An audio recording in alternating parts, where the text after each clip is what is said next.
Nous nous trouvons au musée Anne de Beaujeu ici à Moulins qui consacre une exposition temporaire à un peintre, Jean Geoffroy. Je suis avec le commissaire de l'exposition, Dominique Lobstein. Bonjour. Bonjour. Vous-même, pourquoi cette passion pour ce peintre? Comment ça vous est venu? C'est d'abord une histoire d'amitié. Je dirigeais la bibliothèque du musée d'Orsay à l'époque et des gens sont venus me voir qui s'intéressaient aux peintres et qui m'ont demandé de les aider. Et puis voilà, j'avais mis le doigt dans la prise et je continue depuis maintenant 5 ans à travailler sur Geoffroy.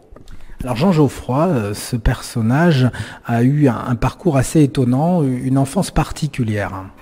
Absolument. Il est né à Marennes en Charente, à ce qu'on appelait à l'époque la Charente inférieure. Il est venu avec ses parents à Paris et là on ne sait pas trop ce qui s'est passé, mais en tout cas à partir de la fin des années 50, début des années 60, il est élevé par un directeur d'école, Monsieur Girard, sa femme, avec leurs enfants et il ne les quittera jamais. Il passera toute sa vie avec les Girard. On ne lui connaît pas de vie personnelle, pas de femme, pas d'enfant, rien du tout. Alors cette exposition ici à Moulins fait suite à une autre exposition qui s'est déroulée donc sur la ville de Saintes. Voilà. Alors pourquoi cette attache à ces deux villes en particulier? Alors ça c'était dès le départ, mon but était que l'exposition se fasse dans les deux villes. Pourquoi ?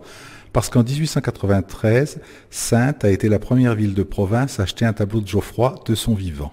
En 1977, Moulins a été le premier musée du XXe siècle à acheter en province un tableau de Geoffroy. Et pour moi, c'était vraiment un hommage qu'il fallait rendre à la perspicacité des conservateurs de Saintes et de Moulins qui ont fait ces acquisitions. Alors, Jean Geoffroy a beaucoup travaillé pour l'État sous différentes casquettes, on va dire sous différents thèmes, notamment la santé, avec une période, on va dire, où on va sentir on va mettre en place beaucoup de réformes autour de ce système de santé. Absolument, oui. Geoffroy a été très proche du gouvernement républicain d'après 1879 et donc il a souvent voulu illustrer ce qui se passait, toutes les réformes qui étaient mises en place. Et donc un des tableaux les plus impressionnants de l'exposition, l'abandon, fait suite justement à une nouvelle législation sur l'abandon, sur les enfants trouvés. Alors, autre thème dans cette exposition, l'éducation. Il était assez proche des hommes de son époque. Absolument. Il a travaillé dans sa jeunesse pour Jules Hetzel, l'éditeur. Il a fait des travaux d'illustration et Jules Hetzel l'a introduit dans les milieux républicains.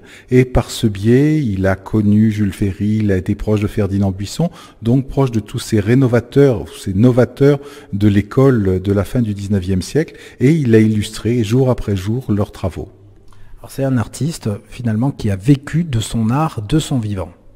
Absolument, oui, et il en a bien vécu. Je pense que quand il est décédé, donc c'était Madame Girard, la dame qui l'avait élevé, qui était son héritière, et donc il lui léguait la maison à 2 étages dans laquelle il vivait, il lui léguait un portefeuille, donc pas de souci, il a réussi à vivre de sa peinture. Alors une peinture qui est désormais cotée depuis seulement quelques années.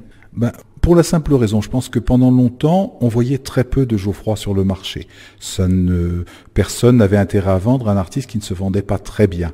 Mais c'est vrai que depuis les premières recherches, la publication du livre, il y a de plus en plus de Geoffroy sur le marché et le jeu de l'offre et de la demande agissant, ça coûte de plus en plus cher.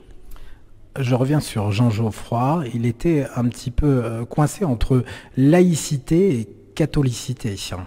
Absolument, oui.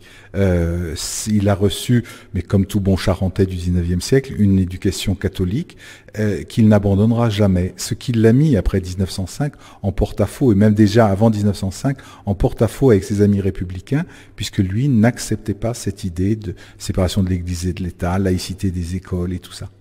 Alors il a travaillé effectivement à produire beaucoup de peintures d'envergure, on va dire de grande taille. Il a travaillé également pour la publicité, pour l'illustration en règle générale. Oui, il a commencé par l'illustration. C'est les premières fois où son nom apparaît, c'est vraiment pour les livres que publiait Hetzel, ensuite pour les livres qu'a publié Delagrave. Mais comme il faut bien gagner sa vie quand on commence, il a aussi fait des publicités pour la Phosphatine Falière, qui a été un de ses grands mécènes. Il a fait des petites cartelettes publicitaires, il a fait des dépliants de fin d'année, enfin tout un tas de choses comme ça qui lui ont permis de vivre correctement ses débuts.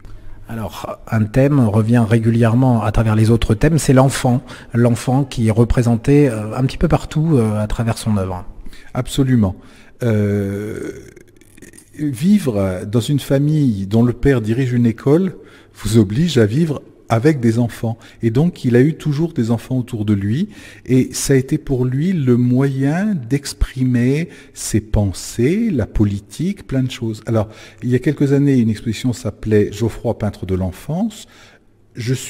J'étais peu favorable à ce titre parce que l'enfance n'est jamais qu'un vecteur pour dire des choses beaucoup plus importantes et pour parler de son républicanisme. C'est pour ça que j'ai souhaité que l'exposition s'appelle Un engagement républicain. Alors cette exposition, elle ne s'arrête pas là, ça va continuer bien après. Vous aurez également d'autres projets autour. Oui, oui, absolument. Et puis alors, la période est très, très propice aux travaux sur l'enfance. Et donc, je suis en train de finaliser une exposition qui ouvrira en mars au musée Marmottan, qui est consacrée à l'évolution du statut de l'enfant et sa représentation en peinture. Mais alors là, c'est plus large qu'un artiste. Ça sera 60 artistes et c'est entre le 14e et le 20e siècle. Merci pour ces précisions. Donc une exposition qui a lieu en ce moment au musée Anne de Beaujeu à Moulins jusqu'en 2016, jusqu'aux Journées du patrimoine de l'année prochaine. Merci, au revoir. Au revoir, merci.